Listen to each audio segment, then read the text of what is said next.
예, 강의한 88쪽부터 있는데요. 주어진 시간 동안 함께 나누도록 하겠고요. 그냥 아마 읽기에는 분량이 너무 많을 겁니다. 그래서 자유롭게 그냥 제가 이야기를 하고 필요한 건 함께 주목해 보도록 그렇게 하겠습니다. 원래 요청한 분량에 비하면 상당히 페이지가 많습니다. 또 자르려나 했는데 다행히 연락이 안 오고 또 잘리지 않고 다 들어가 있어서 다행이라고 생각이 들고요. 이번 아마 전체 주제가 변정적 설교의 키포인트가 있는 줄 아는데 애초부터 제가 변정 팔라제틱은 제 분야가 아니기 때문에 그건 아니고 설교와 관련해서 뭔가 하나 찾아보겠다고 말씀드리고 제가 종말론을 가르치고 있기 때문에 주로 이제 가을 학기에는 종말론을 지난 7년 동안 가르쳐 왔습니다. 그래서 새하늘과 새 땅 그리고 새 예루살렘에 대한 개혁주의적인 이해와 설교 이런 주제로 함께 나누겠다고 말씀을 드렸고요. 여기 있는 원고는 원래 이제 학회에서 발표도 했었고 또 이제 곧 나올 제 책에 또 분량상 보면 46페이지 정도 실릴 정도의 분량입니다. 또 신천지라고 하는 이단이나 또 우리 같은 개혁주의나 보수의 교회들 안에 이런저런 용어상 혼동들을 생각할 때에 이것을 신학적으로 어떻게 우리가 이해할 것이냐와 그리고 실제적으로 설교를 어떻게 할 것이냐 이 문제가 저의 관심사였고 또 우리 이번 개혁주의 설교연구원에 나름 적실성이 있다고 생각해서 이렇게 제가 선택을 했고요. 저는 전문적인 설교학자는 전혀 아닙니다. 조직신학자고 박사 논문은 존 에드워즈의 성령론을 썼었고요. 또 학교 목회 12년, 담임 목회 12년 하고 학교 왔더니 총시는 좀 고등학교라는 별명처럼 반이 많아요. 그러다 보니까 제가 전공했다고 제 전공을 가르칠 수 있는 건 아니고 앞에 선배 교수님들이 기본 가르치고 남는 것이 있으면 네가 해라 이런 것이기 때문에 그런데 딱 처음 받은 게 종말론이었어요. 그리고 이제 실론을 봄에 가르치고 이렇게 하는데 둘 다 제 전공은 아닙니다. 다시 말하면 기본적으로는 다 공부했고 왜냐하면 바빙크나 벌컵이나 혹은 박영용 박사의 조의신학을 통으로 다 읽고 요약하고 이런 훈련들은 다 했기 때문에 모르는 건 아닌데 다만 이제 성령론이나 구원론이 제가 이제 집중했던 건데 그거는 사실은 선택 외에는 제가 지금까지도 안 합니다. 구원론이 워낙 풍년이기 때문에 우리 총시는 별로 관심도 없고 꼭 가르쳐야 되겠다 이 생각은 하지 않는데 종말론이 저한테 맞았던 이유는 제가 81년으로 기억하는데 우리 중학교 2학년 때 대구 영신중학교라고 하는 미션 학교인데 전도를 제가 했는데 이 친구가 기도원 성경을 이제 가지고 가가지고 주중에 이렇게 덜 추워 보다가 학교에 와 저보고 그래서 81년은 우리가 소위 우리 지금 세대는 익숙한 판타지 문학을 모르던 시대입니다. 우리들은 각박하던 시대인데 그래서 반지의 제왕이나 나니아 연대기 이런 거 모르던 시절이고 또 혹은 해리포터는 나오기도 전이고 그래서 너희들 성경이 이상하다는 거예요. 왜 용이 나오고 짐승이 나오고 이런 종교가 다 있냐고 아주 이단 사이비처럼 취급을 하고 교회를 안 나와요 친구가. 중학교 2학년 학생이 공부하기도 바쁜데 그냥 그러려니 하고 지나가면 될 텐데 열받았어요. 그때 그 나이에 15살이었는데 그해 겨울에 제가 박윤선 박사의 계시록 주석을 거금 6천을 주고 샀습니다. 40년 전이죠. 그리고 실제로 공부를 했어요. 그리고 손으로 요약을 다 했어요. 중3 들어갈 때. 그러니까 고등학교는 간신히 들어갔습니다. 1년 내내 요한계시록 연구한다고. 그러니까 이 교역자들도 다 나가 자빠졌어요. 이거 어떻게 할 수가 없는 거예요. 이해를 어떻게 할 것이냐, 장차 어떻게 될거 이랬는데 뭐가 되겠어요? 그냥 설교자가 되고 신학자가 되었습니다. 그래서 제가 이제 우스갯소리로 지금 만약 여러분들 가운데 그런 학생이 있다면 정신병원까지 데리고 갈 필요는 없지만 좀 상담을 해가지고 진짜 네가 성경을 연구하고 신학을 잘 공부하고 싶다면 언어 공부부터 해라, 이렇게 권해달라고 제가 부탁을 합니다. 사실 영어나 진짜 시간이 남아돈다면 10대의 나이에 라틴어나 헬라어, 그 당시에 이제 서구 학문 체계처럼 그렇게 하도록 안내하는 게 중요하지, 뭐 그 나이에 주해 공부하고 이런 거는 사실은 시기상조죠. 그러다 보니 어쨌든 뭐 지도하는 이가 없는 가운데 제가 이제 목회 소명을 받고, 그리고 이제 이런 나이에 신대원도 들어오고, 꾸준히 제가 이제 종말론 쪽으로 관심을 가지고 또 계시록 연구도 하고, 또 다행히 감사하게도 80년대 말에는 네덜란드 개혁주의를 만나면서 세계관 문화관 운동 공부도 하고, 영육 이원론에 대한 비판적인 시각도 열려서 뭐 와츠만이나 이런 것에 좀 자유로워지고, 또 휴거설 이런 거에 전혀 미동하지 않고 오히려 이제 하나님 나라의 현재와 미래라고 하는 관점에서 종말을 또 현재로 볼 수 있는 건전한 시각을 제가 얻게 되었습니다. 그래서 뒤돌아보면 이런 나이의 계시록에 거의 뭐 끌려 들어간 건 참 묘한, 아니면 참 끔찍스러운 일일 수 있는데, 결국은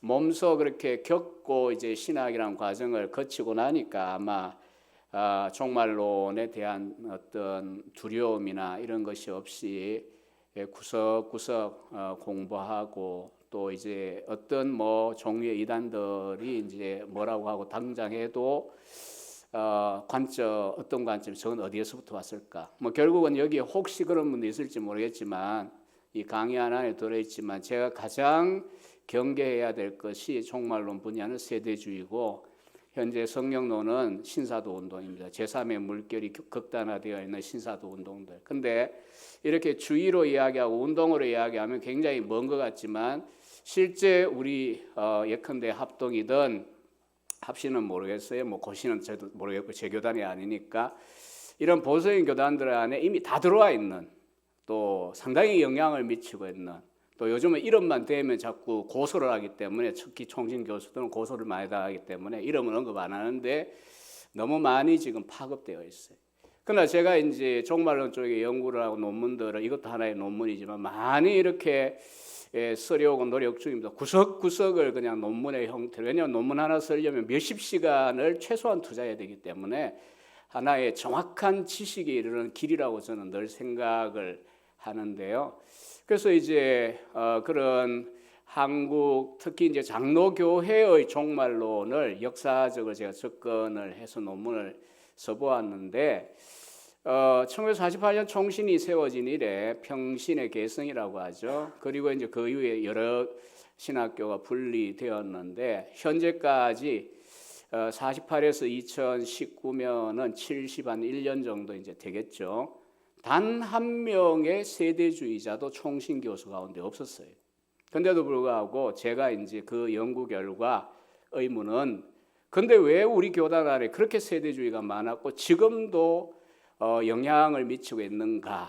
그게 이제 결론적으로 남아있는 퀘션 마크입니다. 좌우지간 이 세대주의를 경계해야 되는데, 아무튼 그 새하늘과 새 땅, 새 예루살렘과 연관해서도 이제 어쩌면은 스파링 상대가 이제 대표적으로 이제 개혁주의와 반대편에 세대주의가 있다라고 하는 관점을 먼저 말씀을 드립니다. 새하늘과 새 땅, 이 본문은 계시록 21장 1에서 22장 5절에 있는 그 부분인데요. 이 부분을 이제 설교를 제가 앞서 이야기한 그런 실존적인 여건들 때문에 제가 97년에 전임 사역을 시작했는데, 그리고 한 16년 동안 사역하는 동안 한 3번 정도 요한계시록을 4번 정도 요한계시록 전체를 연속 강해를 했습니다. 67회에 걸친 것을 4번 정도. 그래서 부목사 때 새벽 기도회 때 한번 하고 목사님 말리지 않아서 그냥 뭐 했습니다. 그리고 담임 목회하는 동안 두 교회에서 한 교회는 2번 했습니다.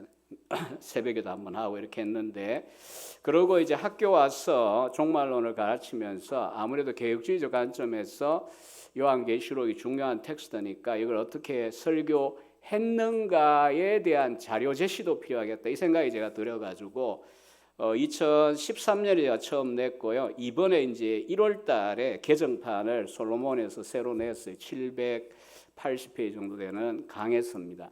그래서 여기에 제가 이 텍스트, 이 본문에 관련하여 6개의 실제 설교 원고가 여기에 들어 있습니다. 그래서 이제 제 이 특강의 재료 후반부는 상당히 이제 분량이 많은데 어떻게 설교했는가에 대하여 제가 분석해서 제시한 겁니다.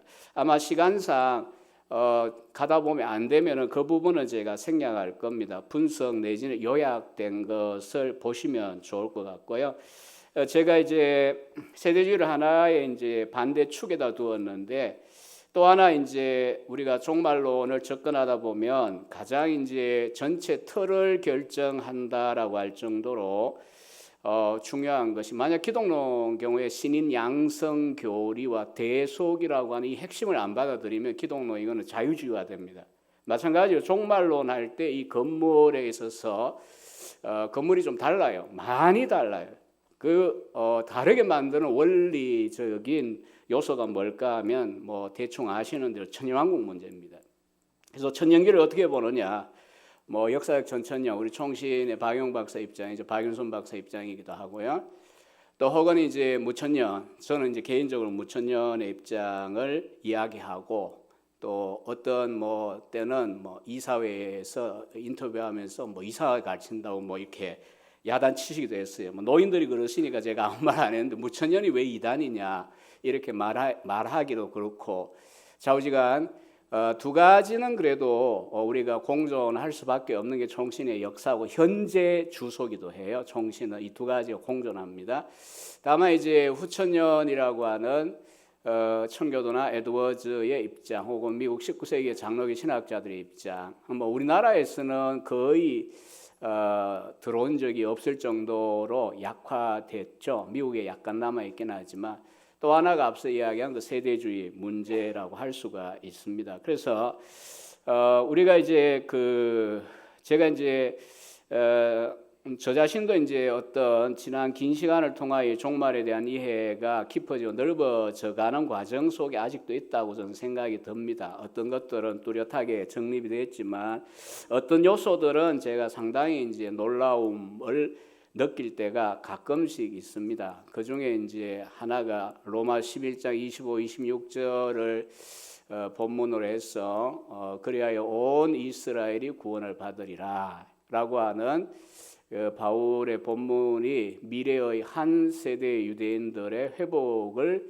고대하는 거냐 아니냐, 이 주제에 대하여 환환개혁주의 계통은 당연히 역사 가운데 선택된 유대인들의 수도 다 채워지는 방식이다, 이렇게 이해를 합니다만, 최근에 제가 박영영 박사 중심으로 연구하다 보니까 깜짝 놀란 것은, 놀랍게도 마지막 세대의 유대인들의 그 내셔널 컨버전, 민족적인 회심에 대한 기대가 마르틴 부처부터 시작해서 또 영국의 주요한 신학자들, 또 미국의 주요한 청교도 신학자들 굉장히 강력하더라는 것에 제가 한번 굉장히 놀라고 휘청거린 적이 있어요.